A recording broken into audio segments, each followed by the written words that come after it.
Lens. देख बेटा, lens में क्या है कि ये हम लोग का ऑप्टिक्स का सबसे लास्ट टॉपिक है जिसमें हम लोग लेंस पढ़ेंगे, है ना। और ये बड़ा इंपॉर्टेंट टॉपिक है। यहाँ से आपका एक 5 नंबर वाला क्वेश्चन बोर्ड के लिए बड़ा इंपॉर्टेंट है, बाकी तो कंपटीशन के लिए जैसे जैसे आएगा वैसे वैसे हम आपको बताते जाएंगे, है ना, कि ये कंपटीशन पॉइंट ऑफ व्यू से बड़ा इंपॉर्टेंट है ना। लेकिन इसमें से कुछ क्वेश्चंस बोर्ड के लिए भी बड़ा इंपॉर्टेंट है बेटा, उसको आपको देखना पड़ेगा, है ना। तो लेंस बेसिकली है क्या, हम सबसे पहले उसके बारे में बात करते हैं। लेंस क्या है, आइए समझते हैं बेटा। कहते हैं कि साहब पहले तो एक काम कीजिए, पहले इसका डिफिनीशन लिख लीजिए। आपको 2 नंबर में कहीं पूछ सकता है, 1 नंबर में नहीं 2 नंबर में पूछ सकता है कि व्हाट इज लेंस, है ना। लेंस क्या है बाबू, आपने 10th क्लास में करीब करीब देखा होगा ऐसे ऐसे डायग्राम्स को, या ये अमूमन चीज़ें जो कि आपको दिखाई देता है। जितना भी हम लोग ग्लास पहने रहते हैं बेटा, मतलब ये चश्मा जो हम लोग पहनते हैं वो सब एक तरीके का क्या है बेटा, लेंस ही है। वो सब क्या है, हमारे लेंस ही। तो एक ऐसा लेंस होता है, ये बेसिकली लेंस ऐसा नहीं होता, होता क्या है कि साहब इसको थोड़ा सा और ऐसे लेके आओ, है ना। ये ऐसे टाइप्स के होते हैं, ऐसे टाइप्स के होते हैं, है ना। तो फ्रंट से देखिएगा तो ऐसा दिखाई देगा, ये फ्रंट व्यू होता है ना। ऐसे साइड व्यू ऐसे होगा, ठीक है। ये हमारा क्या है, लेंस है, ठीक है। इसी को बोलते हैं लेंस। तो कहते हैं क्या, एक आपने 10th क्लास में पढ़ा होगा, एक लेंस ऐसे पढ़ा होगा और एक लेंस आपने देखा होगा ऐसे,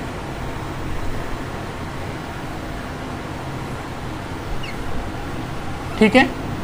आइए बाबू, इन दोनों का नाम होता है ना। इसको बोलते हैं हम लोग कॉन्वेक्स लेंस और इसको बोलते हैं हम लोग कॉनकेव लेंस, ठीक है। कॉन्वेक्स लेंस को बोलते हैं हम लोग उत्तल लेंस और कॉनकेव को अवतल लेंस बोलते हैं हिंदी में, अवतल लेंस, ठीक है। आइए, तो हम लोग इसी लेंस के बारे में हम लोग क्या पढ़ने वाले हैं बेटा, आज डिटेल पढ़ने वाले हैं।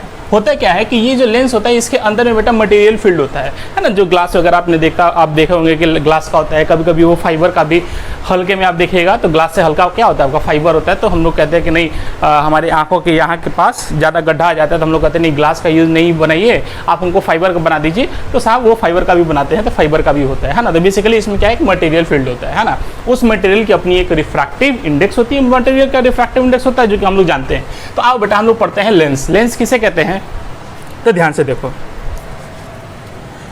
Lens is a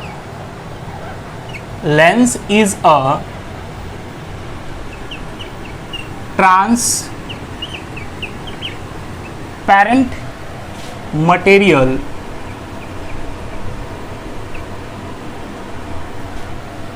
bounded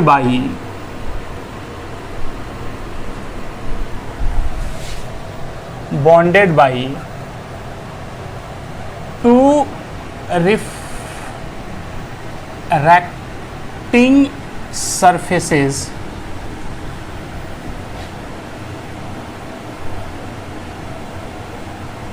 such that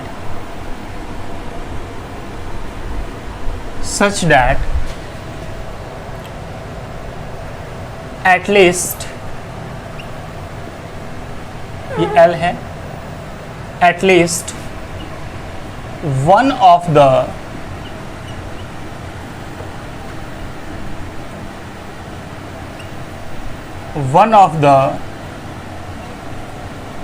refracting surface may be curved or spherical। मतलब ध्यान से समझना है बेटा। कहते हैं क्या कि साहब लेंस क्या है, तो कहते हैं कि lens is a transparent material. मतलब लेंस के साहब अगर आप ऐसे लेंस रखिएगा तो इधर से उधर दिखाई दे देगा, है ना। ऐसा नहीं है कि जैसे दीवार हो जाता है इसके उधर हम नहीं देख पाते हैं, नहीं, ये ट्रांसपेरेंट होता है। इसका मतलब साहब क्या है, हम आर पार देख पाएंगे। तो वही कह रहे हैं क्या कि lens is a transparent material, ये ट्रांसपेरेंट मटेरियल होता है बाउंडेड बाई 2 रिफ्रैक्टिंग सर्फेसेस। तो ये और ये दोनों हमारे क्या है बेटा, 2 रिफ्रैक्टिंग सर्फेसेज है। मतलब लाइट आर पार चली जाएगी, मतलब लाइट यहाँ से रिफ्लेक्ट नहीं करेगी, यहाँ से या जैसे लाइट इसमें पड़ेगी तो ये क्या करेगी, रिफ्रैक्ट कर जाएगी, इससे भी पड़ेगी तो ये रिफ्रैक्ट कर जाएगी। इसीलिए कहा जाता है, या ये भी 2 सरफेस है, ये भी क्या है, दो सरफेस से बंधे हुए होते हैं। जो लेंस होता है वो करीबन दो सरफेस से बंधा हुआ होता है, bonded by the two refracting surfaces, मतलब लाइट आर पार चली जाएगी, इसीलिए हम लोग उसको देख भी पाते हैं। सच डैट, ऐसा होता है, इस प्रकार से बॉन्डेड होते हैं कि lens is a transparent material bonded by two refracting surfaces, दो रिफ्रैक्टिंग सरफेसेस से वो बॉन्डेड होते हैं, घिरे हुए होते हैं। सच डैट, इस प्रकार से कि at least one of the refracting surface की कम से कम इसका एक जो रिफ्रैक्टिंग सरफेस हो, मतलब एक ये हो गया, ये दो हो गया, यहाँ पे कितने हैं, दो रिफ्रैक्टिंग सरफेस है। यहाँ पे कितने रिफ्रैक्टिंग सरफेस हैं बेटा, एक ये और एक ये, यहाँ पे दो रिफ्रैक्टिंग सरफेसेस हो गए। तो कह रहे क्या कि इन दोनों में से कम एक जो बॉन्डेड है, जो बॉन्डेड है ना, बॉन्डेड सरफेस है, इन बॉन्डेड सरफेस में से कम एक रिफ्रैक्टिंग जो सरफेस होगा वो या तो कर्व हो, नहीं तो स्फेरिकल हो। कर्व, स्फेरिकल को ही हम लोग क्या बोलेंगे बेटा, कर्व बोलेंगे, है ना। तो कम से कम ये एक जो सरफेस होगा वो कम से कम क्या होना चाहिए बेटा, ये हमारा स्फेरिकल होना चाहिए। मतलब आप लेंस को ऐसे भी बना सकते हैं बेटा, मतलब एक प्लेन हो गया और एक स्फेरिकल हो गया, तो ये भी हमारा लेंस ही है, ये टाइप्स ऑफ लेंस में आएगा, ये भी हमारा क्या है, लेंस है। क्यों? क्योंकि साहब ये दो रिफ्रैक्टिंग सरफेसेस से क्या है, बॉन्डेड है, और इसमें कम से कम एक जो सरफेस है वो आपका क्या है, स्फेरिकल है या कर्व्ड है। बोलो कोई दिक्कत नहीं। तो साहब इसका हिंदी में जल्दी फटाक से लिख लेंगे, लेंस क्या है। लेंस एक पारदर्शी माध्यम होता है, लेंस एक पारदर्शी माध्यम है, लेंस एक पारदर्शी माध्यम है जो दो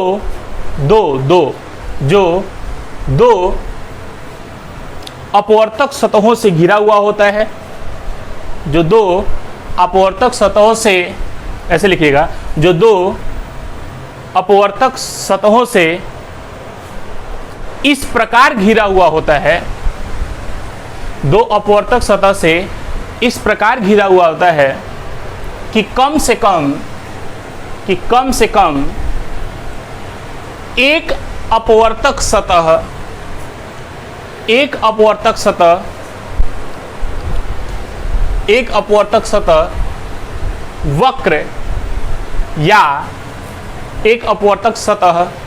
वक्र या गोलीय हो, वक्र या गोलीय हो। स्फेरिकल का हिंदी कहते हैं बेटा गोलीय। बोलो कोई दिक्कत बेटा नहीं। तो यही हमारा होता है लेंस। अब हम लोग क्या पढ़ने बेटा, टाइप्स ऑफ लेंस। क्या पढ़ने वाले हैं हम लोग, टाइप्स ऑफ लेंस। तो हेडिंग डालेंगे बेटा types of lens, TYPES, types of lens. ठीक है। टाइप्स ऑफ लेंस में देखो बेटा, हमारे पास बहुत सारे टाइप्स के लेंस होते हैं। हमारे पास जनरली तो दो हैं, एक कॉनकेव होता है, दूसरा कॉन्वेक्स होता है ना। इसको जैसे कॉन्वेक्स लेंस बोले, इसको कॉनकेव लेंस बोले, तो ऐसे जनरली दो ही होते हैं। लेकिन अब हम लोग इसके टाइप्स को देखेंगे बेटा। अच्छा देखें, एक आपको नाम बताते जाना है बेटा। हम डायग्राम बना रहे हैं, आप खुद इसका नाम बताइए। तो क्या क्या नाम बता रहे हैं इसका,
आइए देखो, हमने 1 2 3 4 5 6 7 8 टोटल कितने लेंस बनाए हैं, 8 लेंसेज बनाए हैं बेटा। ध्यान से देखना है।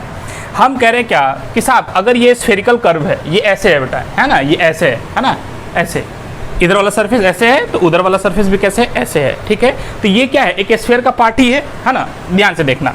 तो कह रहे हैं क्या कि मान लो कि इसकी रेडियस ऑफ कर्वेचर, वक्रता त्रिज्या r1 है और इस सरफेस की वक्रता त्रिज्या r2 है। इस सरफेस की वक्रता त्रिज्या r और इस सरफेस की भी वक्रता त्रिज्या r ही है। इसकी वक्रता त्रिज्या r और इसकी वक्रता त्रिज्या क्या है, प्लेन सरफेस की सेंटर ऑफ कर्वेचर कहाँ पे होता है बेटा, इन्फिनिटी पे। प्लेन सरफेस का सेंटर ऑफ कर्वेचर मतलब वक्रता केंद्र कहाँ पे होता है, तो इन्फिनिटी पे होता है, इसलिए रेडियस ऑफ कर्वेचर भी क्या हो जाएगा बेटा, इन्फिनिटी पे होगा। ये मान लो आप r1 और इसकी रेडियस ऑफ कर्वेचर है r2, इसकी रेडियस ऑफ कर्वेचर r1 और इसकी रेडियस ऑफ कर्वेचर r2 है। इसकी रेडियस ऑफ कर्वेचर r, इसकी रेडियस ऑफ कर्वेचर r। इसकी रेडियस ऑफ कर्वेचर बताओ, प्लेन सरफेस है ना, इसकी रेडियस ऑफ कर्वेचर क्या हो जाएगी बेटा, इन्फिनिटी पे, अनंत पे जाएगी। क्यों, क्योंकि जब आप ऐसे कीजिएगा तो इसका सेंटर कहीं ना कहीं ऐसे होगा, और जैसे इसको सीधा करते जाएगा तो सेंटर ऑफ कर्वेचर क्या होगा, दूर होते जाएगा, और जैसे पूरा एकदम प्लेन कर दीजिएगा तो सेंटर ऑफ कर्वेचर कहाँ पे चल जाएगा, इन्फिनिटी पे। और इसकी रेडियस ऑफ कर्वेचर आपने r मान लिया, इसकी रेडियस ऑफ कर्वेचर r1, इसकी रेडियस ऑफ कर्वेचर r2, ठीक है। ये पहले का ही। आइए देख बेटा, हमने टोटल 8 लेंसेज यहाँ पे बनाए हैं। कितने लेंसेज बनाए बेटा, 8 लेंसेज आपको यहाँ पे दिखा रहे हैं।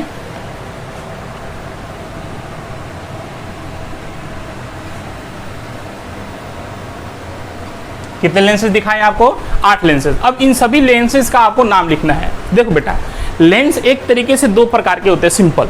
एक होता है थिन लेंस और एक होता है थिक लेंस।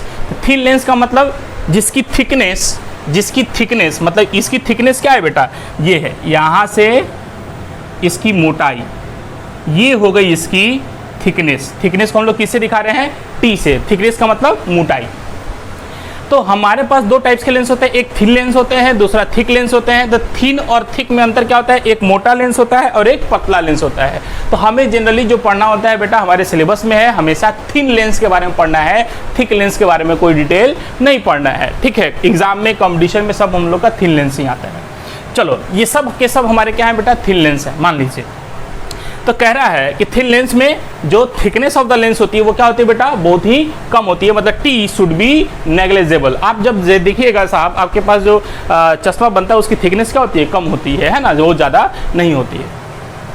तो कहता है क्या कि इसकी रेडियस ऑफ कर्वेचर r1 है और इसकी रेडियस ऑफ कर्वेचर r2 है। तो तुम सोचो कि अब देखो इसका नाम हमें लिखना है, तो इसका नाम क्या लिखेंगे बेटा, तो ध्यान से देख, आपको क्या करना है, इधर से देखना है। तो इधर से जो सरफेस मिल रहा है ये कॉनकेव मिल रहा है, कॉन्वेक्स मिल रहा है। तो इधर से भी कॉन्वेक्स मिल रहा है, और आप एक बार इधर से देखिए इस सरफेस को, तो इधर से भी आप देख रहे हैं, तो इधर से भी क्या मिल रहा है, कॉन्वेक्स ही मिल रहा है। इधर से भी देखने पे क्या मिल रहा है बेटा, कॉन्वेक्स, और इधर से भी देखिएगा तो क्या मिल रहा है, कॉन्वेक्स ही है। तो ये क्या है, 2 बार कॉन्वेक्स सरफेसेस में मिल रहे हैं, तो इसको बोलेंगे बाई कॉन्वेक्स लेंस।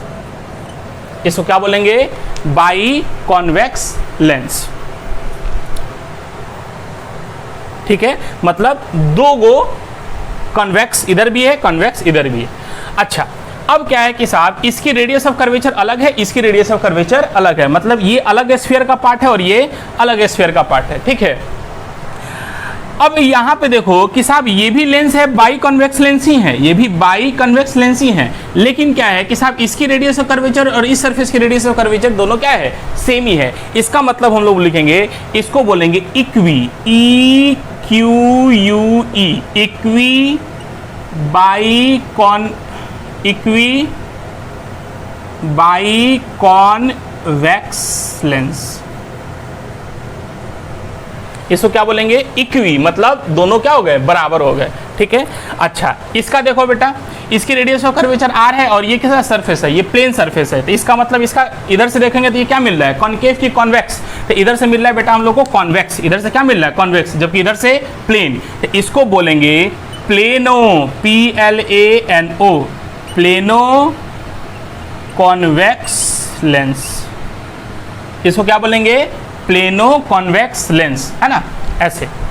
आइए अब इधर से भी देखिएगा, इधर से देखिए तो क्या मिल रहा है, कॉन्वेक्स, और इधर से देखने पे ये क्या मिल रहा है, कॉनकेव। तो इसको बोलेंगे कॉनकेवो कॉनकेवो कॉन्वेक्स लेंस। नाम पता चल गया बेटा। देखो इधर से देखने पे क्या है, कॉन्वेक्स है, इधर से देखने पे कॉनकेव है, तो इसको क्या बोलेंगे, कॉनकेवो कॉन्वेक्स लेंस, कॉनकेवो कॉन्वेक्स लेंस। ठीक है, आइए इस सबका हिंदी बता रहे हैं, घबराइएगा नहीं। इधर देखिए, इधर इस वाले पे, अब इधर से देखने पे ये क्या है, कॉनकेव है, इधर से देखने पे ये क्या है, कॉनकेव है, तो इसको बोलेंगे बाई कॉनकेव लेंस। इसको क्या बोलेंगे, बाई कॉनकेव लेंस, है ना। चलो बेटा, अब इसको क्या बोलेंगे, ये भी हमारा रेडियस ऑफ कर्वेचर सेम है और इसकी भी रेडियस ऑफ कर्वेचर सेम है। अगर दोनों की रेडियस ऑफ कर्वेचर सेम है तो इसको क्या बोलेंगे, equi कॉनकेवो lens, EQUE, equi कॉनकेवो lens.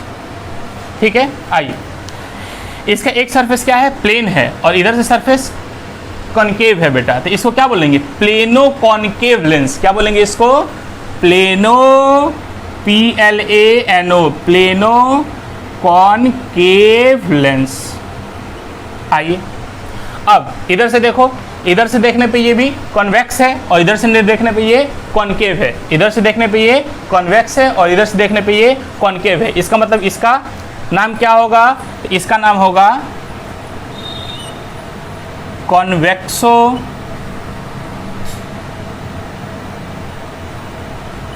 Concave lens.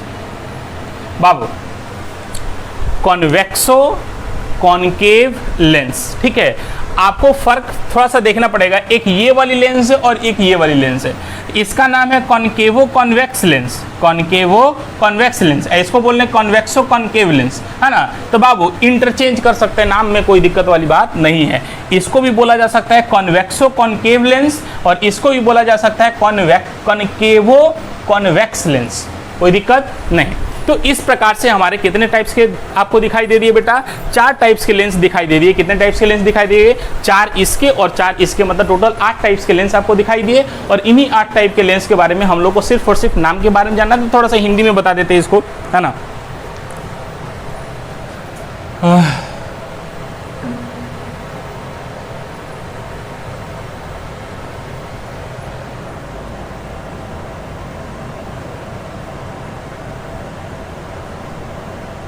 इसको क्या बोलते हैं, उत्तल के अवतल बेल्ट है। यहाँ ध्यान से देखो बेटा, इसको क्या बोले हैं, इसको कॉन्वेक्स लेंस बोलते हैं, कॉन्वेक्स लेंस को बोलते हैं उत्तल लेंस। तो इसको बाई का हिंदी क्या होता है, द्वि।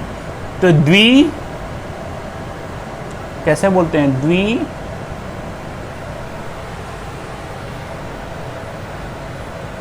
कैसे लिखते हैं बेटा, द्वि, देख लेना अपना हिंदी बेटा, है ना। द्वि उत्तल लेंस। ठीक है, इसको बोलेंगे समतल उत्तल लेंस, है ना। द्वि कैसे लिखते बेटा वो देख लेना, बाई का मतलब द्वि, द्वि कॉन्वेक्स लेंस, तो द्वि अवतल लेंस, सॉरी, हाँ नहीं, सम उत्तल लेंस। सम का मतलब हो गया बेटा बराबर, सम का मतलब क्या हो गया, बराबर, सम उत्तल लेंस। इसको बोलेंगे समतल उत्तल लेंस, समतल उत्तल लेंस। ठीक है, इसको क्या बोलेंगे, इधर से कॉनकेव, इधर से कॉन्वेक्स, उत्तल अवतल लेंस। इसको द्वि, पता नहीं कैसे लिखते हैं, द्वि अवतल लेंस। इसको सम अवतल लेंस, समतल अवतल लेंस। इसको अवतल उत्तल लेंस, कुछ भी लिख सकते हैं इसको, ठीक है। ये इसका बेटा हिंदी भी है, ठीक है। तो ये हमारे क्या है टाइप्स ऑफ लेंस। जनरली हमारे लेंस कितने टाइप्स के होंगे बेटा, दो टाइप्स के, एक होते हैं थिन लेंस, दूसरा होता है थिक लेंस, है ना। तो उसकी मोटाई पे अगर देखिएगा तो हमारे इस टाइप से लेंस पाए जाएंगे। उसके बाद कहता है क्या कि साहब हमारे लेंस के बेसिकली इतने टाइप्स में बांटे गए हैं, 8 टाइप्स में बेसिकली बांटे गए हैं, है ना, जिनका नाम हिंदी और इंग्लिश दोनों में आपको अवेलेबल है। उसके बाद हम लोग बेसिकली मेन जो हमारा लेंस होता है वो यही दोनों लेंस होता है, एक होता है कॉन्वेक्स लेंस, दूसरा होता है कॉनकेव लेंस, और इन्हीं दोनों को मिला के साहब इतने सारे लेंसेज हमारे बनाए गए होते हैं, ठीक है। आइए नेक्स्ट हम लोग बात करेंगे बेटा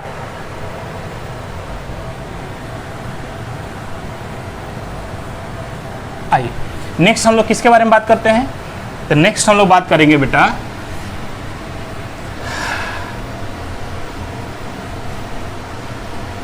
प्रिंसिपल एक्सिस के बारे में, है ना।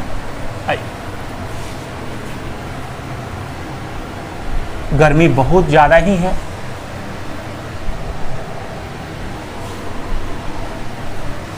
नेक्स्ट हम लोग बात करेंगे बेटा। आइए अब हम लोग बात लिखते हैं, हेडिंग डालेंगे बेटा प्रिंसिपल एक्सिस, थोड़ा सा जल्दी जल्दी पढ़ेंगे। PRINCI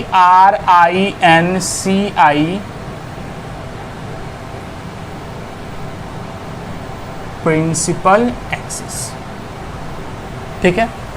प्रिंसिपल एक्सिस को एक और नाम से जानते हैं बेटा इसमें, ऑप्टिकल एक्सिस, ऑप्टिकल एक्सिस।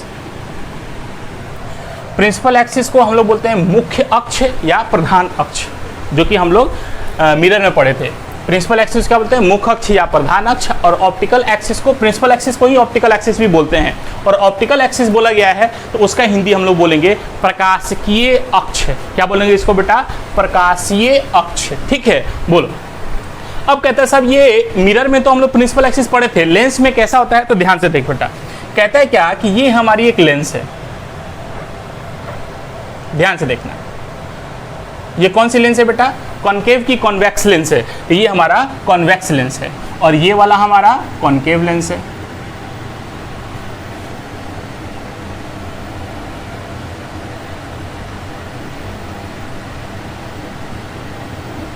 ठीक है। आइए कहते हैं क्या कि साहब आप देखो कि ये वाला सरफेस क्या है, स्फेरिकल सरफेस है, तो इस स्फेरिकल सरफेस का इधर की ओर कहीं सेंटर ऑफ कर्वेचर होगा, इसका सेंटर ऑफ कर्वेचर कहीं इधर होगा।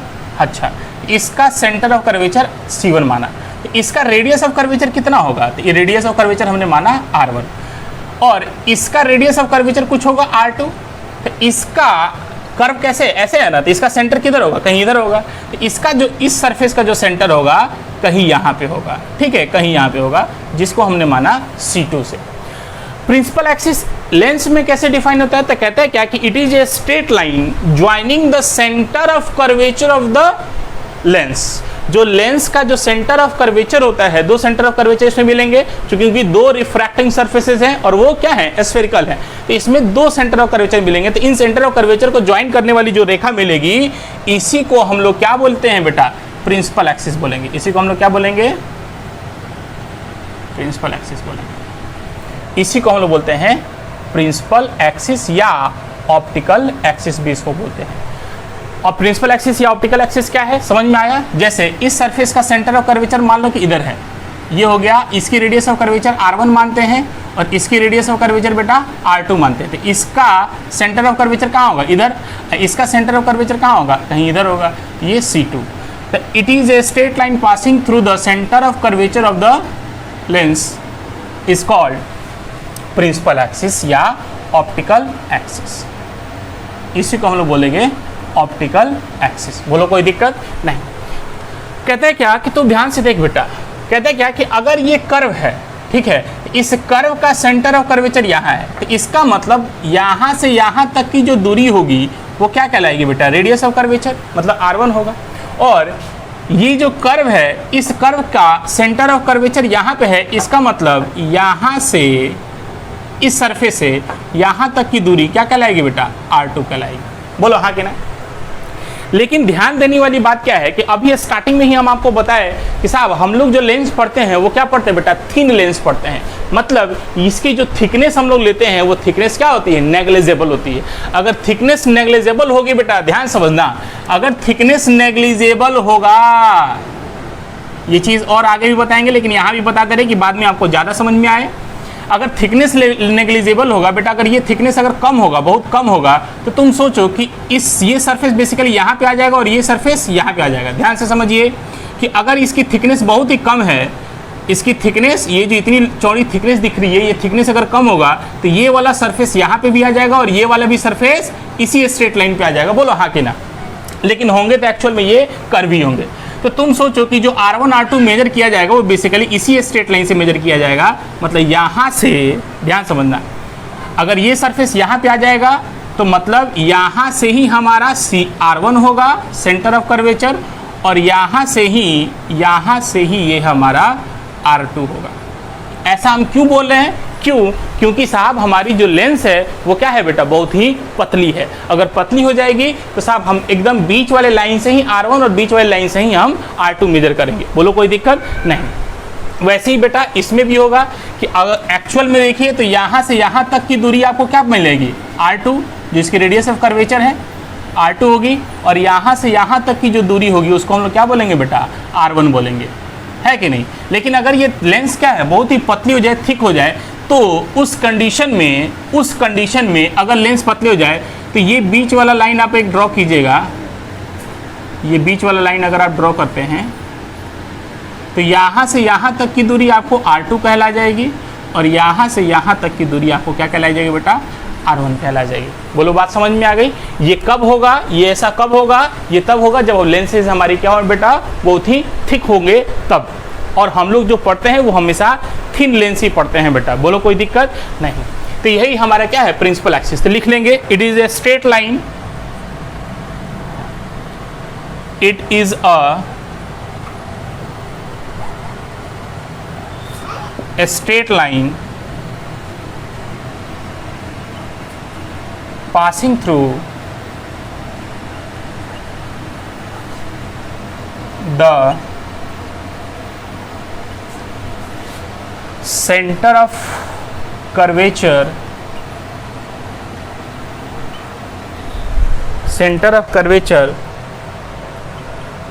of two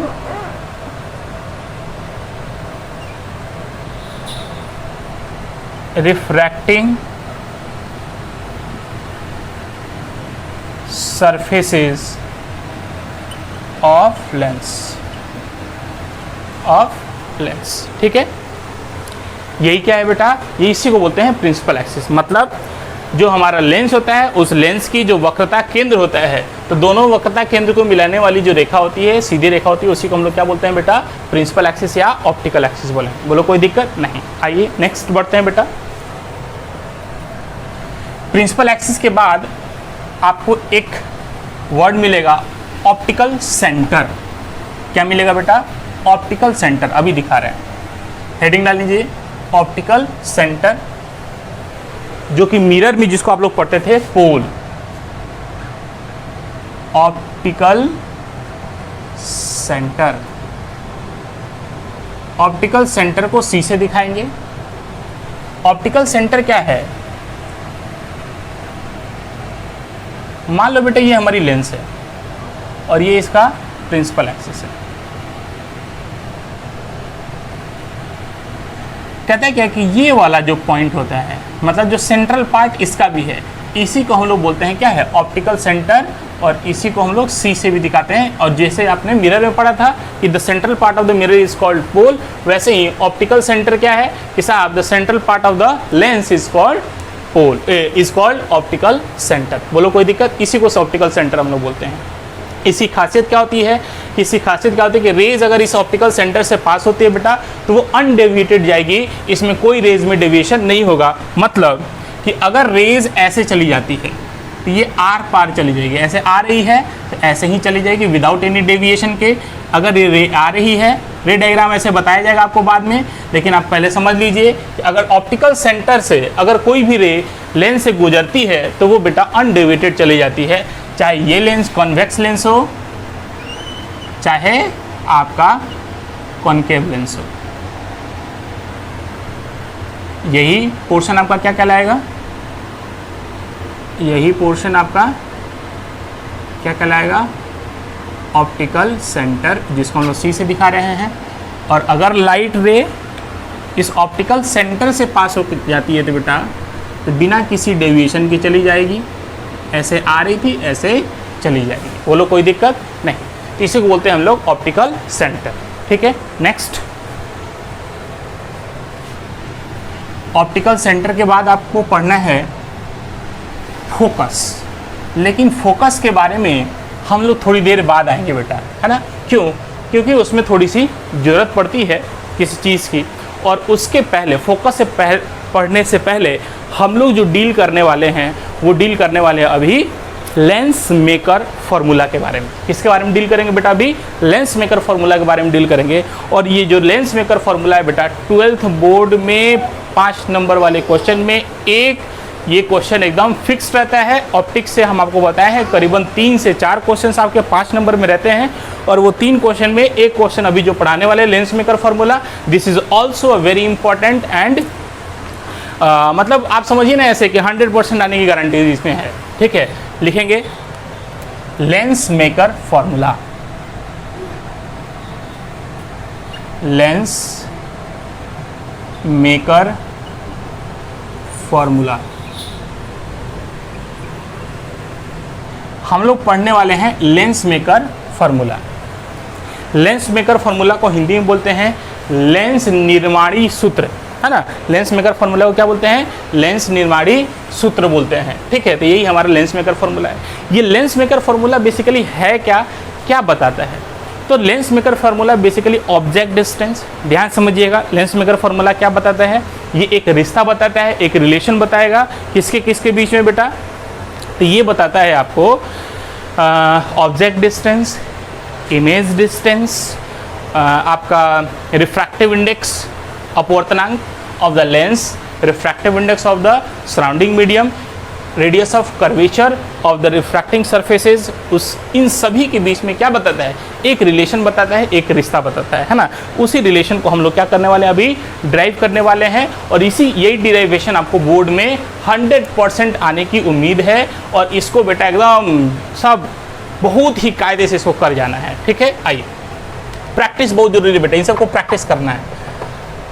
आइए, बोर्ड के लिए मोस्ट VVI।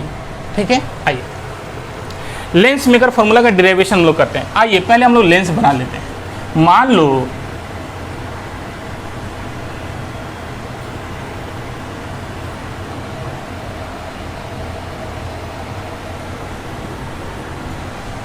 लो कि हमने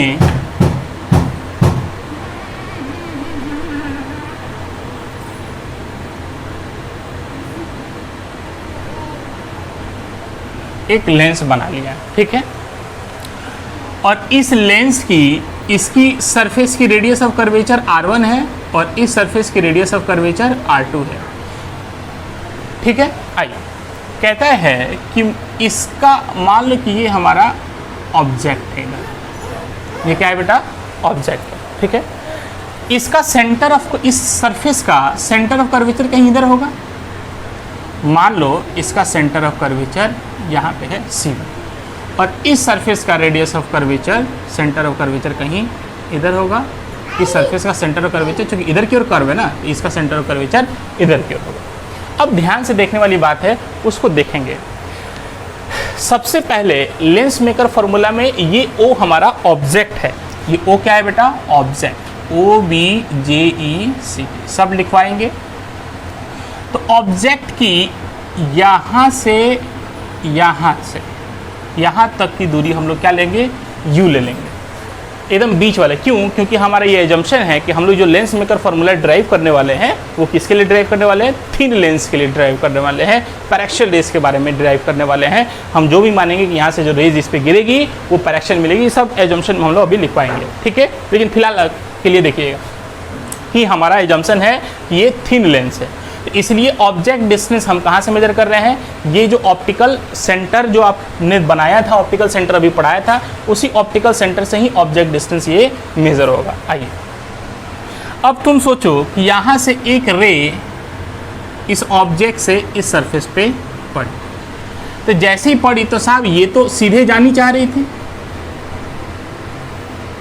सीधे ऐसे जाना चाह रही थी ये रे, लेकिन ऐसे सीधे नहीं जाएगी। क्यों? क्योंकि साहब यहाँ पे क्या होगा कि साहब ये रिफ्रैक्टिंग सरफेस और ये भी कर्व है, तो यहाँ पे क्या होगा, रिफ्रैक्शन इसका होगा। ठीक है, अब एक चीज़ ध्यान से देने वाली बात और है, कह रहे क्या कि जो लेंस है, लेंस का रिफ्रैक्टिव इंडेक्स कुछ होगा, तो इसको हम लोग मानते हैं म्यू एल।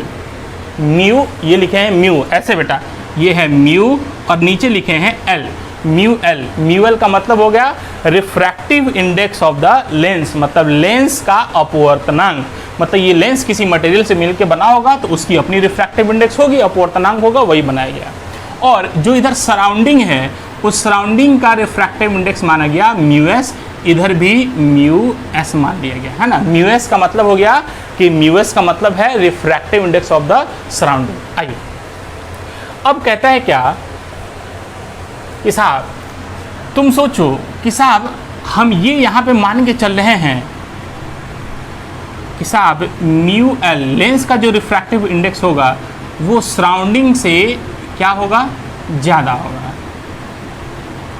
क्यों? क्योंकि आप देखते हैं बेटा जनरली हम लोग जो चश्मा लगाते हैं वो पानी के लिए नहीं लगाते हैं, जो चश्मा लगाते हैं वो हमेशा एयर के लिए रिस्पेक्ट में लगाते हैं, मतलब आसपास जो सराउंडिंग होता है वो कहाँ होता है, एयर होता है। वैसे पानी में भी कोई दिक्कत नहीं होगा, है ना, लेकिन आपको ये चीज़ समझना होगा कि साहब अंदर का रिफ्रैक्टिव इंडेक्स क्या होगा, ज़्यादा होगा, लेंस का रिफ्रैक्टिव इंडेक्स ज़्यादा होगा, जबकि सराउंडिंग का रिफ्रैक्टिव इंडेक्स कम होगा। आइए तो तुम सोचो कि साहब अब आई तो लाइट ये बेंड करेगी, है ना, मीडियम चेंज हो रहा है तो लाइट बेंड करेगी। अब बेंड करेगी तो कैसे बेंड करेगी, तो इस पॉइंट पे हमें क्या निकालना पड़ेगा, नॉर्मल। तो नॉर्मल के लिए क्या करना है कि इस पॉइंट को इसके सेंटर ऑफ कर्वेचर से क्या कर दो, जोड़ दो। तो इस पॉइंट को इसके सेंटर ऑफ कर्वेचर से जब आप जोड़िएगा,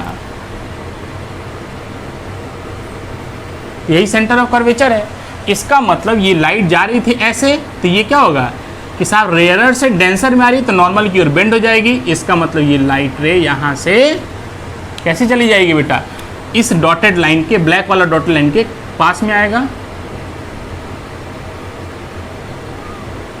मतलब ये लाइट रे ऐसे चली जाएगी। बोलो कोई दिक्कत? और अब फिर ये जानी कैसे थी बेटा, इसको तो सीधे ही जानी थी, मतलब यहाँ पे मिलना था, है ना, मतलब इस सरफेस से रिफ्रैक्शन होके इमेज जो बनाएगा वो एक इमेज आपको यहाँ पे बनाना था। लेकिन जैसे ये लाइट ट्रेवल करी लेंस में, तो लेंस में ट्रेवल करने के बाद फिर से एक रिफ्रैक्टिंग सरफेस आ गया, तो एक बार और यहाँ पे भी रिफ्रैक्शन होगा, और रिफ्रैक्शन होने के बाद आप ध्यान से देखिए कि साहब इस पॉइंट पे आपको फिर से नॉर्मल निकालना पड़ेगा। तो इस पॉइंट पे अगर आपको नॉर्मल देखना होगा तो फिर से इस पॉइंट को इस सेंटर ऑफ कर्वेचर से क्या करें बेटा, मिला दें।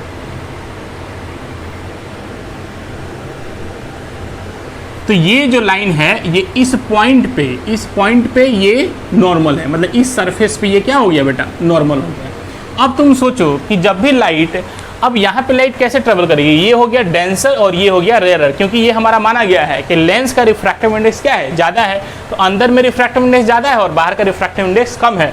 तो लाइट अब डेंसर से रेयरर में जाना चाह रही है, तो डेंसर से रेयरर में जाना चाहेगी तो फिर से एक बार रिफ्रैक्शन होगा, और जब लाइट डेंसर से रेयरर में जाती है तो नॉर्मल से क्या होती है बेटा, दूर भागती है। तो तुम ध्यान से देखो कि ये इसका नॉर्मल ये है, इस पॉइंट पे नॉर्मल ये लाइन है, तो नॉर्मल से दूर भागने का तरीका क्या है कि अगर ऐसे ही चली जाएगी तो नॉर्मल के पास हो जाएगी, इसका मतलब ये ऐसे कुछ आएंगे।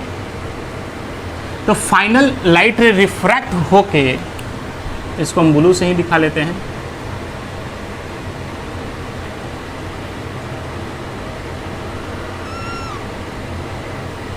फाइनल ये लाइट रे रिफ्रैक्ट होके जो फाइनल इमेज बनाएगी वो बनाएगी बेटा आपका यहाँ पे, ठीक है। और बेसिकली रिफ्रैक्शन इस सरफेस पे हो रहा है, तो इसलिए यहाँ से यहाँ तक की दूरी को हम लोग क्या बोलेंगे, ये v बोलेंगे, जबकि ये इमेज बना है पहले वाले सरफेस से, इसका मतलब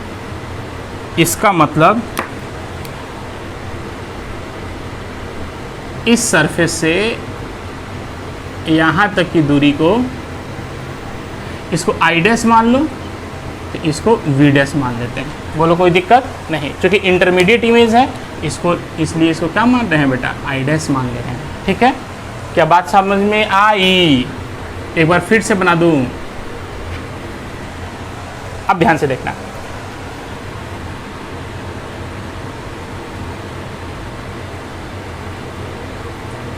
रिफ्रैक्शन इस सरफेस हो रहा है, तो साहब ऑब्जेक्ट डिस्टेंस को यू को इसी सरफेस से ले लो, अंदर से मत ले लो, क्योंकि बाद में जंक्शन लोग मानेंगे कि ये थिन लेंस है। ठीक है,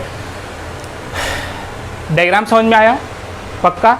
नहीं समझ में आया? क्या एक बार और बनाने की जरूरत है?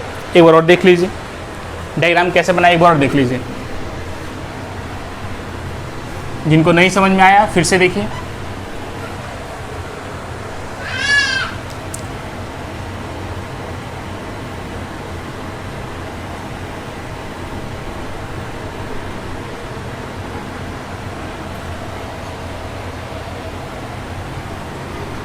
ये हमारी लेंस हो गई। इसकी रेडियस ऑफ कर्वेचर हमने क्या माना है बेटा, R1, और इस सरफेस की रेडियस ऑफ कर्वेचर हमने क्या माना है, R2। तो ये कर्व है, इधर की ओर सेंटर ऑफ कर्वेचर होगा, तो इसका सेंटर ऑफ कर्वेचर मान लो कहीं यहाँ पे C1, और ये जो सरफेस है इसका सेंटर ऑफ कर्वेचर कहाँ पे होगा, इधर की होगा, इधर की होगा मान लो C2। कोई दिक्कत नहीं। मान लो कि ये हमारा क्या है बेटा, यहाँ पे वो है ऑब्जेक्ट है, इसको बोलेंगे ऑब्जेक्ट। कोई दिक्कत नहीं। अब ध्यान से देखिए, एक लाइन हम लोग ऐसे बना लेते हैं,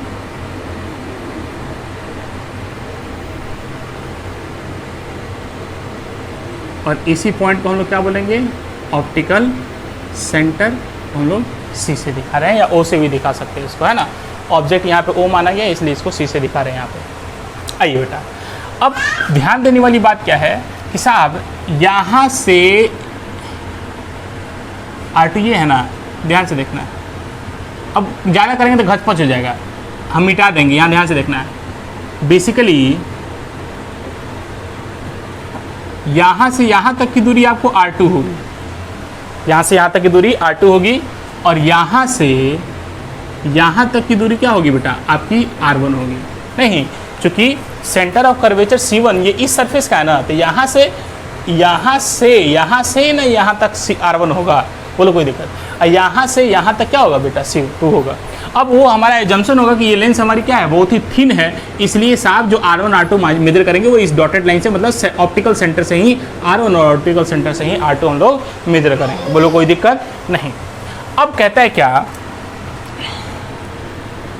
कि साहब ये ऑब्जेक्ट है, तो ये ऑब्जेक्ट की डिस्टेंस हम लोग जो ले रहे हैं वो अभी इसी सरफेस से ले रहे हैं, क्योंकि पहले वाला जो रिफ्रैक्टिंग सरफेस है, तो पहले वाले रिफ्रैक्टिंग सरफेस से ही ऑब्जेक्ट डिस्टेंस ले रहे हैं, और ये हमारा हो जाएगा u।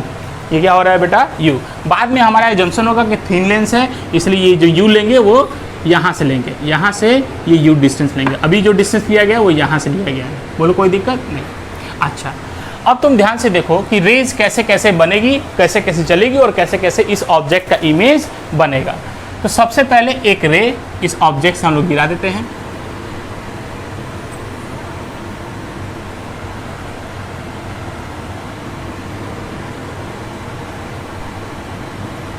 ये रे इस सरफेस से पड़ी, और सरफेस से पड़ने के बाद अब क्या होगा कि साहब इस पॉइंट पे हमें ये एक काम कीजिए और मान लीजिए, अंदर का रिफ्रैक्टिव इंडेक्स आपने मान लेना है, इसका रिफ्रैक्टिव इंडेक्स म्यू एल मान लीजिए, और बाहर का रिफ्रैक्टिव इंडेक्स म्यू एस, ये भी म्यू एस है ना। Mu L is the refractive index of the lens and mu S is the refractive index of the surrounding. और यहाँ पे ये मानना जरूरी है कि mu L is greater then mu S. बोलो कोई दिक्कत नहीं। अब ध्यान से सोचो बेटा कि इस पॉइंट पे हमें एंगल ऑफ इंसिडेंस निकालना पड़ेगा। क्यों? क्योंकि साहब ये हो गया रेयरर और अंदर वाला मीडियम हो गया डेंसर। तो लाइट अभी ट्रेवल कर रही है, रेयरर से डेंसर में जाएगी तो वो नॉर्मल की ओर बेंड होगी, तो नॉर्मल बनाना पड़ेगा। तो इस पॉइंट पे नॉर्मल दिखाने के लिए आपको क्या करना पड़ेगा कि इसका सेंटर ऑफ कर्वेचर कहाँ है, यहाँ पे है। तो इस पॉइंट को उसके सेंटर ऑफ कर्वेचर से क्या कर दो बेटा, मिला दो। मिला दिया। तो अब क्या है कि जब लाइट रेयरर से डेंसर में जाएगी तो ये क्या करेगी, नॉर्मल के पास में आएगी। तो साहब जा कैसे रही थी, ये ऐसे, ये लाइट जा कैसे रही थी बेटा, लाइट तो ऐसे जा रही थी, और ये अब क्या करेगी, नॉर्मल की ओर बेंड हो जाएगी, मतलब नॉर्मल की ओर बेंड हो जाएगी, ये लाइट रे ऐसे चली जाएगी। अब फिर से यहाँ पे एक सरफेस और मिल गया, तो अब बेटा यहीं तक ट्रेवल करेगी, अब इसके आगे ट्रेवल नहीं करेगी। अब इसके बाद फिर से एक बार रिफ्रैक्शन होगा। क्यों? क्योंकि साहब इस सरफेस पे जब आ रही है तो ये खुद एक स्फेरिकल रिफ्रैक्टिंग सरफेस है, तो साहब इसके बाद फिर से यहाँ पे बेंडिंग होगा। अब इस सरफेस, अब इस पॉइंट पे नॉर्मल आपको निकालना है, तो इस पॉइंट पर नॉर्मल निकालने के लिए इस सरफेस का सेंटर ऑफ कर्वेचर क्या है, ये है, तो इसको इस पॉइंट से मिला दे नॉर्मल निकालने के लिए। तो साहब ये इस पॉइंट पे ये लाइन क्या हो गया, ये नॉर्मल हो गया। बोलो कोई दिक्कत नहीं। अब करना क्या है कि साहब आपको पता है कि अब जो लाइट जा रही है वो डेंसर से रेयरर में जा रही है, तो डेंसर से रेयर में जाएगी तो वो क्या होगी, नॉर्मल के पास जाएगी कि नॉर्मल से दूर जाएगी, तो वो बेटा क्या होगी, नॉर्मल से दूर चली जाएगी। और जब नॉर्मल से दूर जाएगी तो ये जो लाइट रे है कुछ ऐसे चली जाएगी और फाइनली इमेज आपका यहाँ पे फॉर्म हो जाएगा। बोलो कोई दिक्कत नहीं। इसको भी थोड़ा सा एक्सटेंड कर लीजिए कि इस सरफेस से रिफ्रैक्शन के बाद इमेज कहाँ बनता, तो अगर ये सरफेस ना होता तो इमेज इसका बनना होता कहीं यहाँ पे, तो ये होगा आपका आई डैश। बोलो कोई दिक्कत नहीं। तो ये जो आई डैश आपको मिलेगा, तो ये फर्स्ट स्फेरिकल सरफेस है ना, रिफ्रैक्शन हो रहा है बेटा, तो रिफ्रैक्शन की इमेज यहाँ बन रहा है, लेकिन सेकेंड रिफ्रैक्शन होने के कारण, सेकेंड सरफेस प्रेजेंट होने के कारण रिफ्रैक्ट होकर इमेज यहाँ पे बन जाएगी। तो आप ध्यान से देखना बेटा, इसी सरफेस का इस सरफेस से रिफ्रैक्शन की इमेज यहाँ बना रहा है, तो साहब इमेज डिस्टेंस जो हम लोग लेंगे वो यहाँ से यहाँ तक ले लेंगे और वो वी डैश ले लेंगे। इमेज को वी से दिखाएंगे, आई डैश का वी डैश। अच्छा, अब ये जो इमेज बना है, ये इमेज कहाँ से बना है, इस सरफेस से बना है, तो इस सरफेस से ये जो फाइनल इमेज बनी है, इस सरफेस से जो फाइनल इमेज की जो डिस्टेंस होगी, इसको हम लोग मानेंगे वी मानेंगे। क्या मानेंगे, इसको वी मानेंगे। बोलो कोई दिक्कत नहीं। अब क्या है कि साहब अब हम लोग पूरा डायग्राम हम लोग बना चुके हैं, कैसे कैसे रे चले जाएगी वो भी हम लोग देख लिए, एक बार नहीं दो बार देख लिए कि आपको ज़्यादा समझ में आए। अब क्या है कि हम लोग basically lens maker formula start करने से पहले इसको बोर्ड के लिए थोड़ा सा हम लोग क्या करेंगे, कुछ थ्योरेटिकल पोर्शन भी यहाँ पे लिखेंगे। ठीक है, लिखेंगे, एजम्पशन यहाँ पे लिखेंगे। Let a thin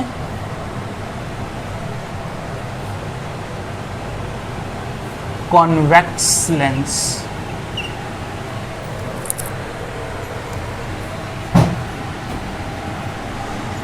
of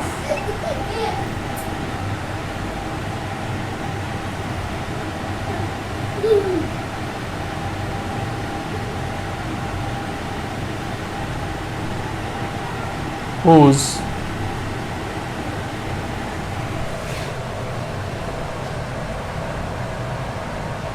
radius of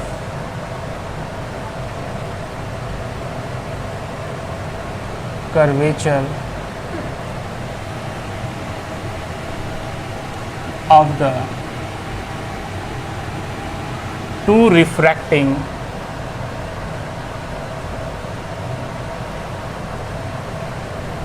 surfaces are R1 and R2 and center of curvature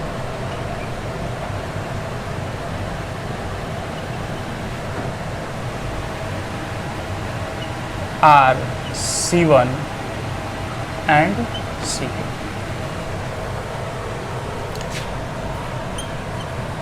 The refractive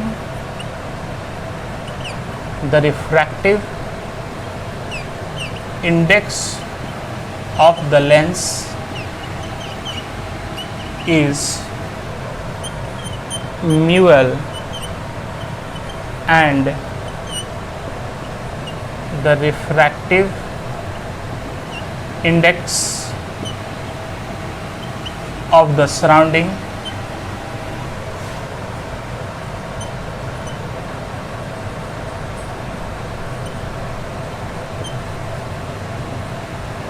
medium is mu s. are assumed let an object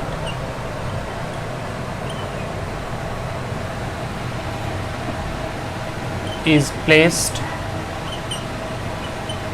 at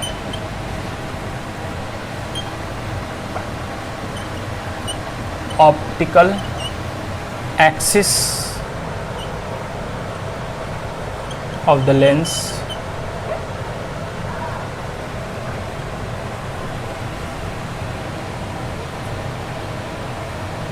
at point O and after refraction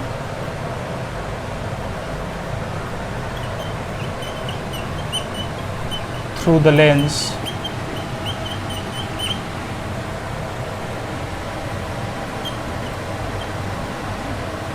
its final image is made on the principal axis या optical axis at point I।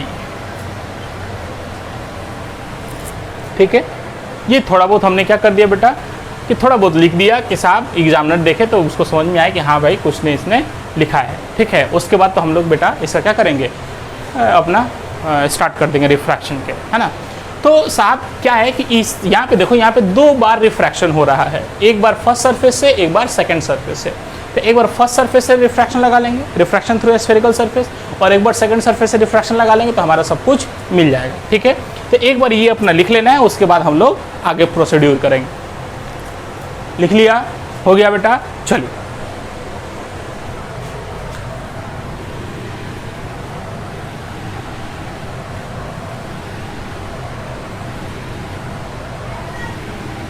आई देखिए, तो हम लोग सबसे पहले लिखेंगे refraction through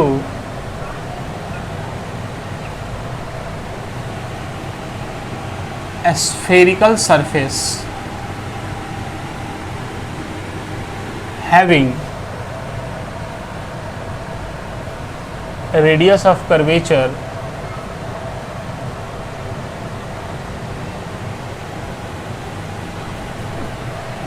R1। ठीक है, मतलब सबसे पहले हम इस R1 जिसकी रेडियस ऑफ कर्वेचर कितनी है बेटा, R1 है, उससे हम एक बार रिफ्रैक्शन लेंगे उस सरफेस से। आइए तो लिखेंगे फ्रॉम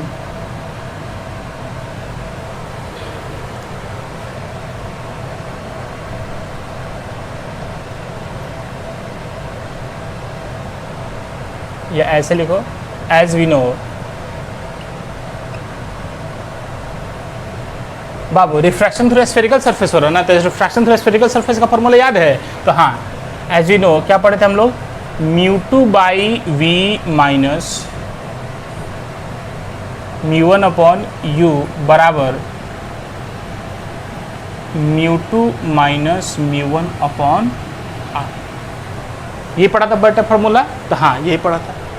अब क्या है कि साहब इस चीज़ को इसी में हम लोग क्या करेंगे, सब वैल्यूज पुट कर लेंगे, अपने आप आंसर आ जाएगा। तो एक बार हम रिफ्रैक्शन किसे लिख रहे हैं बेटा, इस R1 सरफेस से रिफ्रैक्शन ले रहे हैं। तो इस R1 सरफेस के लिए आप देखोगे तो R1 सरफेस के लिए N2 μ2 उस सरफेस की रिफ्रैक्टिव इंडेक्स होती है जिसमें लाइट रे जा रही है, और μ1 उस सरफेस की रिफ्रैक्टिव इंडेक्स है जहाँ से लाइट रे आ रही है। तो आ कहाँ से रही है बेटा, बार का रिफ्रैक्टिव इंडेक्स कितना है μs, जबकि जा किस में रही है, तो रिफ्रैक्टिव इंडेक्स कितना है μl, लेंस में जा रही है। तो μ2 की वैल्यू कितनी हो जाएगी बेटा, μ2 की वैल्यू बोल कितनी हो जाएगा, तो μl हो जाएगा। क्यों, क्योंकि साहब लाइट यहाँ से इस सरफेस से इसमें जा रही है, तो ये μl है, बाहर की ओर μs है। तो μl अपॉन इमेज कहाँ बन रहा है, तो इस सरफेस से रिफ्रैक्शन के बाद इमेज कहाँ बन रहा है बेटा, इमेज बनना है यहाँ पे।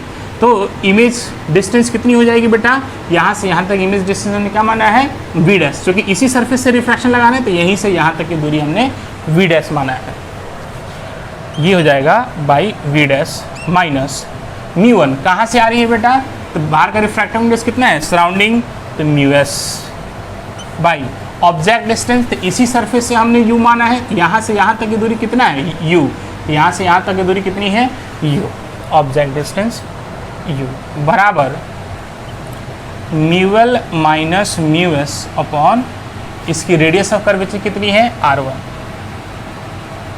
बोलो कोई दिक्कत नहीं। एक काम कीजिए, इसको आप यहीं पे इक्वेशन नंबर 1 मान के छोड़ दीजिए। अब क्या कीजिए कि अब रिफ्रैक्शन किससे निकालिए बेटा, इस सेकेंड सरफेस से रिफ्रैक्शन लगाइए। तो लिखेंगे refraction through spherical surface, refraction through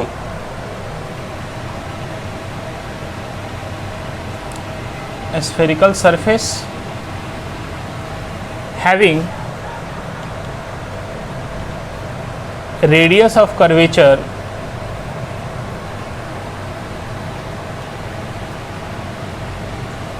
क्या है बेटा R2, ठीक है R2। तो साहब इस R2 सरफेस से रिफ्रैक्शन होना है, तो R2 सरफेस के लिए ध्यान से देखो, इस सरफेस के लिए लाइट आ रही है, आ कहाँ से रही है बेटा, बेसिकली ध्यान से देखो तो यहाँ से आ रही है। तो ये जो आई डैश है, ये आई डैश इसके लिए क्या करेगा, ऑब्जेक्ट का काम करेगा, और इस सरफेस से इमेज कहाँ बन रही है, तो ये आई जो होगा ये इमेज हो जाएगा।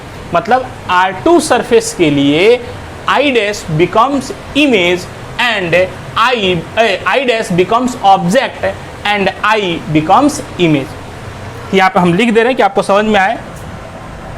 For R2 surface,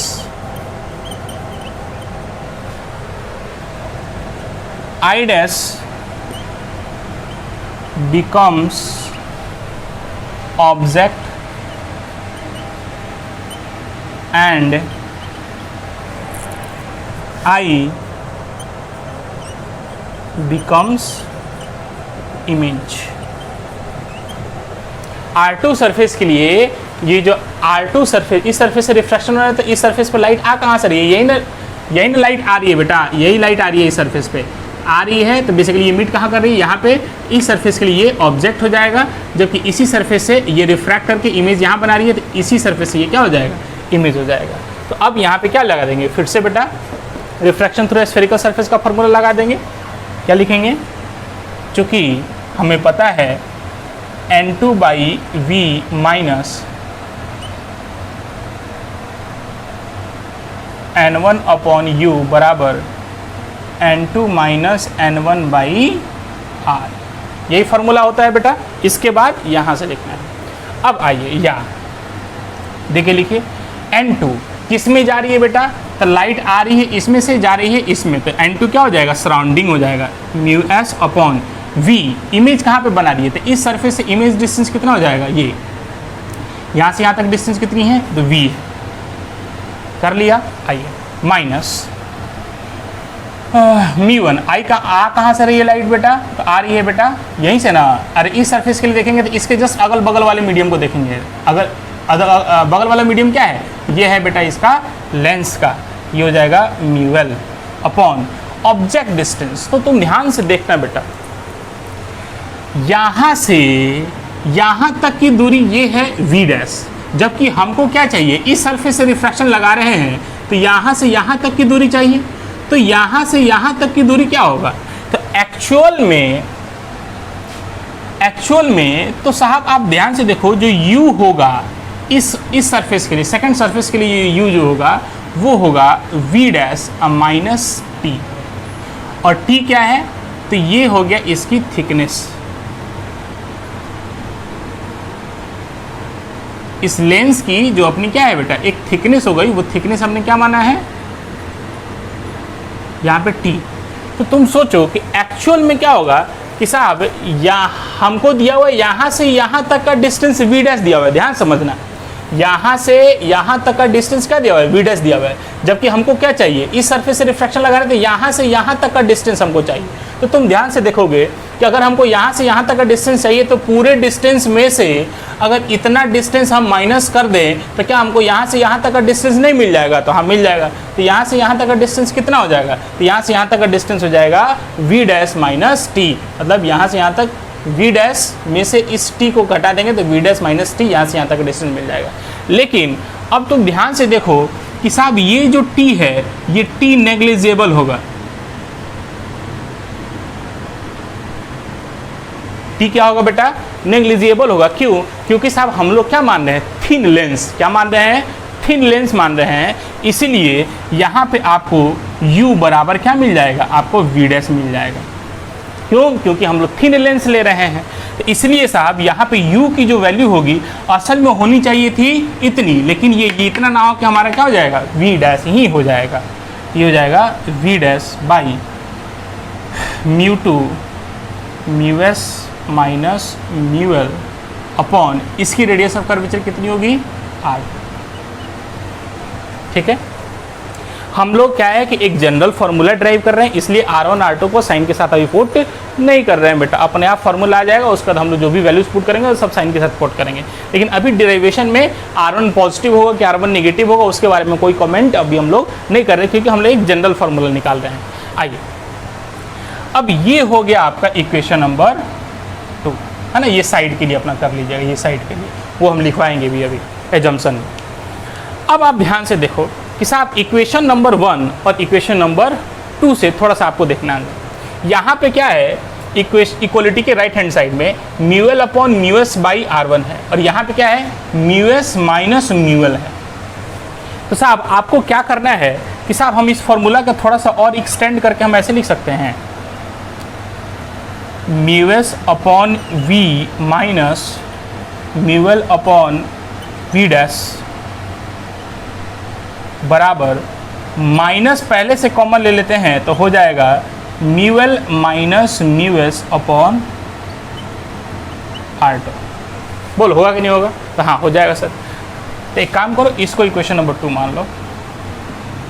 अब क्या कीजिए बेटा, यहाँ पे देख, यहाँ पे क्या है, mu L upon v dash है, यहाँ पे क्या है, mu L upon v dash, तो ये क्या है, प्लस में है और ये क्या है, माइनस में है। तो ये वी डैश को हमको क्या करना है, कैंसिल आउट करना है, क्योंकि ये तो इंटरमीडिएट इमेज है, ये तो हमें चाहिए नहीं। इसलिए क्या करेंगे, हम इक्वेशन नंबर 1 और इक्वेशन नंबर 2 को क्या कर देंगे, जोड़ देंगे। तो हम यहाँ पे लिखेंगे 1 + 2। जब दोनों को जोड़ेंगे तो कैसा आएगा, तो ध्यान से देखिए,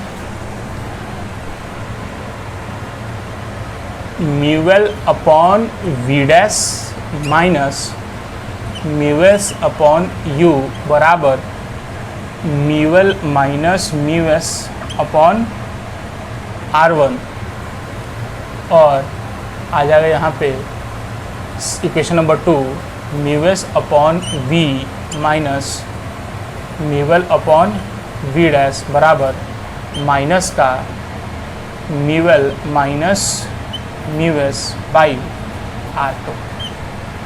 अब इन सबको जोड़ना है, तो जोड़ने के लिए क्या करेंगे बेटा, तो आप ध्यान से देखिए, ये प्लस में है, ये माइनस में है, और ये क्या है, प्लस में है। तो ये और ये आपका कैंसिल आउट हो गया, बोलो हो गया, तो हाँ हो गया सर। नहीं, अब इन दोनों को वो जोड़िएगा, तो ये और ये प्लस में है, ये माइनस में, ये दोनों आपको कैंसिल आउट हो जाएंगे, बस यही दोनों बचेंगे। तो ध्यान से देखिए, हम इधर वाला मिटाने वाले हैं, इधर वाला मिटा रहे हैं, देखिए बेटा,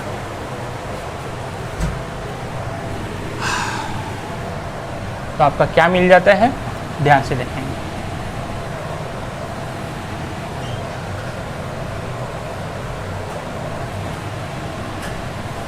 ध्यान से, जब ये कट गया तो आपको क्या मिला,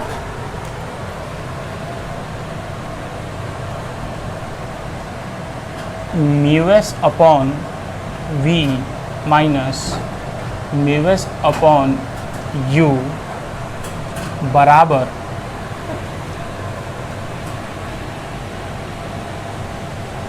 mu L minus mu S upon R1 minus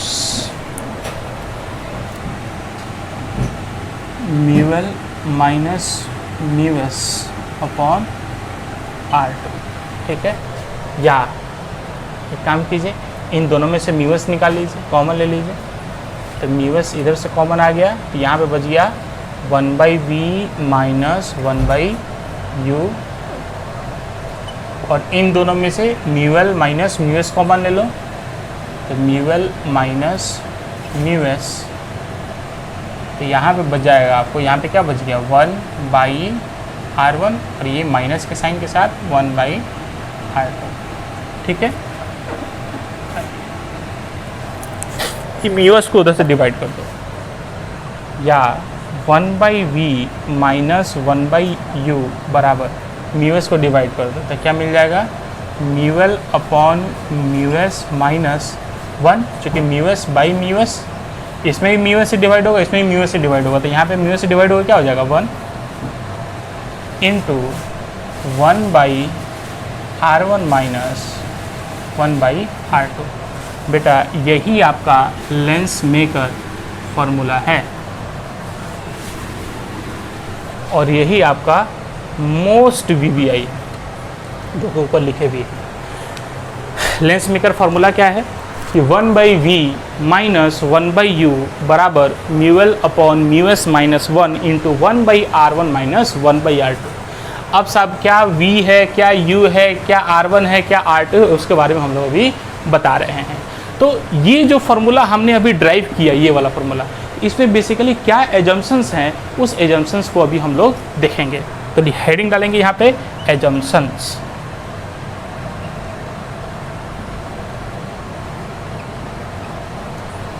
assumptions while driving the formula. इस एजम्पशंस को आप पहले भी लिख सकते हैं, हम यहाँ पे बाद में लिख दे रहे हैं, ठीक है। तो आप पहले भी लिख सकते हैं, कोई दिक्कत वाली बात नहीं। सबसे पहला एजम्पशंस क्या है, lens must be thin. Lens क्या होगा, थीन होगा, पतला होना चाहिए। सो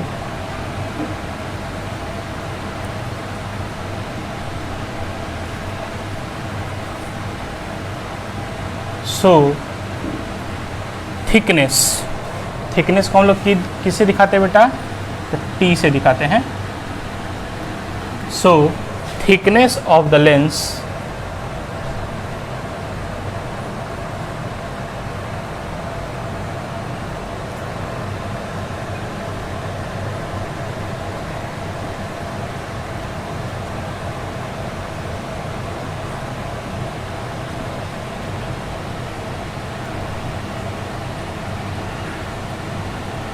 लेंस का हमें पतला होना चाहिए।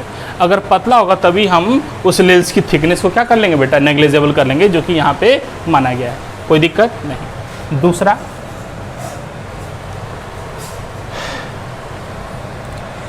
क्या है कि रेज आर पैरेक्शियल। इसमें भी रेज क्या होंगे, पैरेक्शियल होंगे। सो angle of incidence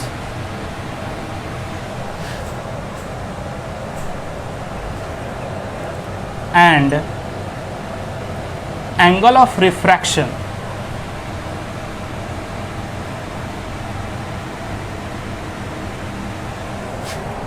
will be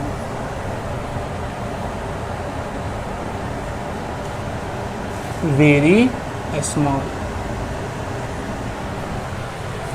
ठीक है। आइए थर्ड, ये हो गया बेटा, उसका थर्ड एजम्पशन हम लोग यहाँ पे लिख लेंगे।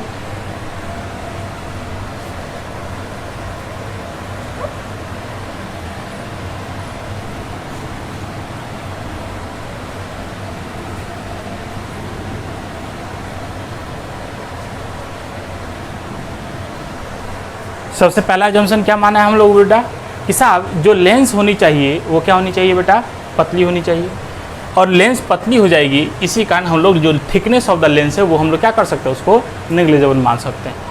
तीसरा कि दूसरा जो रेज हमारी होनी चाहिए वो रेज हमारी क्या होनी चाहिए बेटा, पैरेक्शियल होनी चाहिए। रेज क्या होनी चाहिए बेटा, पैरेक्शियल होगी, तभी साहब यहाँ पे जो एंगल ऑफ इंसिडेंस हो रहा है, यहाँ पे जो एंगल ऑफ इंसिडेंस है और यहाँ पे भी एंगल ऑफ इंसिडेंस, साथ में एंगल ऑफ रिफ्रैक्शन जो होगा वो सब क्या होंगे बेटा, बहुत ही छोटे होंगे, तभी ये फॉर्मूला हमारे क्या होगा बेटा, वैलिड होगा। तीसरा बहुत इंपॉर्टेंट तो नहीं है क्योंकि इसको बाद में भी लिखा जा सकता है। जो तीसरा एजम्पशंस है हमारा पास इम्पॉर्टेंट है, बहुत इंपॉर्टेंट है। तीसरा एजम्पशन है कि SURROUNDING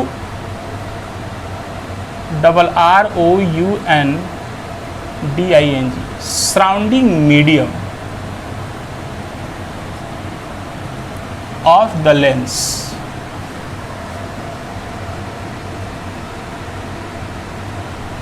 must be same.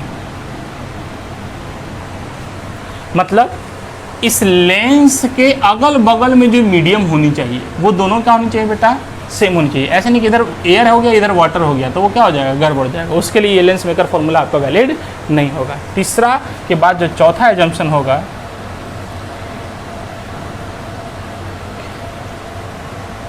Formula तो वैलिड हो जाएगा, छोड़ो ठीक है। ये तीन एजम्पशन आप मान के चलिए, ये तीन एजम्पशन आपको बोर्ड में लिख देना है, ये हमारा एजम्पशंस है, ठीक है। इसके बाद हम लोग चौथा लिखवाने वाले थे ये वाला कि mu L upon mu L is greater than mu S. तो ऐसा कोई जरूरी नहीं है बेटा, ये फॉर्मूला उसके लिए भी वैलिड हो जाएगा। अगर म्यूएल इज स्मॉलर देन म्यूएस होगा तभी ये फॉर्मूला वैलिड होगा, बोलो कोई दिक्कत नहीं। तो ये हमारा एजम्पशन था। इसके बाद हम लोग जो पढ़ने वाले हैं वो हम लोग पढ़ेंगे साइन कन्वेंशन के बारे में, ठीक है। तो हेडिंग डालेंगे बेटा, इतना जल्दी करें, जल्दी कर ले बेटा। इसके बाद हम लोग हेडिंग डालेंगे साइन कन्वेंशन के बारे में। इसके बाद क्या हेडिंग डालेंगे हम लोग, साइन कन्वेंशन। हेडिंग डालेंगे बेटा साइन कन्वेंशन।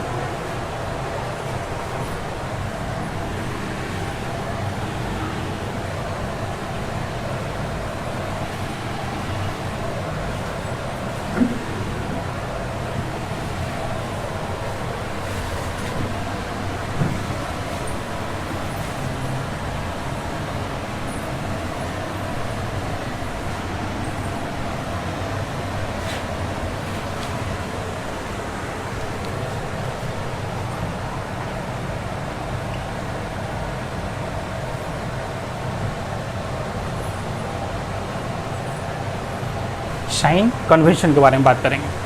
बाबू साइन कन्वेंशन जो हमारा मिरर का था सेम साइन कन्वेंशन बेटा हम लोग इसमें भी यूज़ करेंगे, कोई चेंजमेंट नहीं। उसी समय आपको बताया था कि ये जो साइन कन्वेंशन लेंस के लिए भी यूज़ होगा, मिरर के लिए भी यूज़ होगा। आइए देखिए क्या था।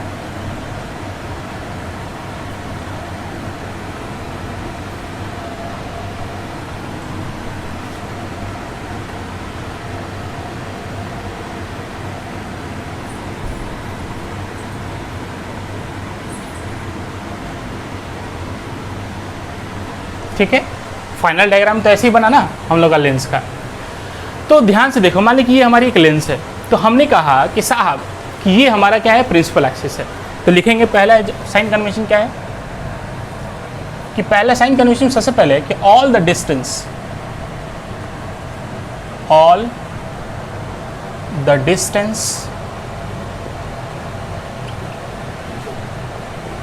will MEASURED measured from, बोल बेटा मिरर में क्या था, तो all the distance are measured from pole.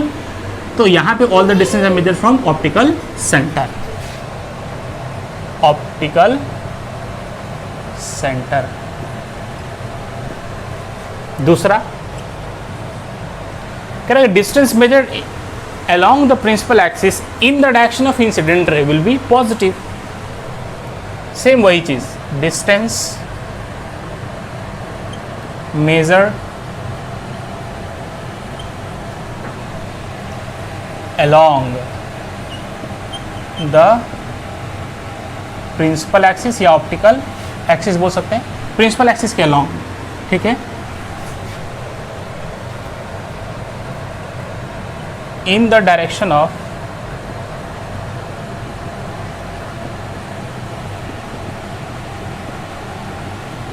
incident ray will be positive while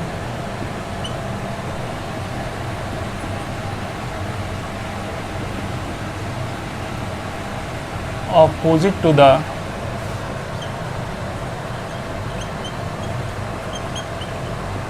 direction of incident ray will be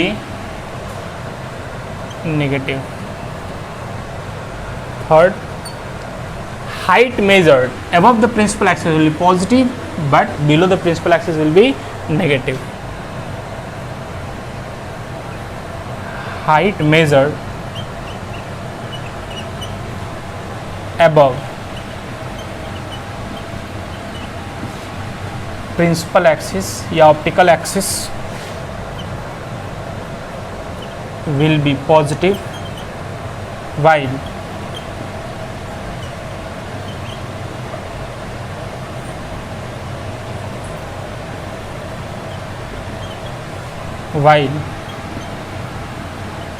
below the principal axis will be negative.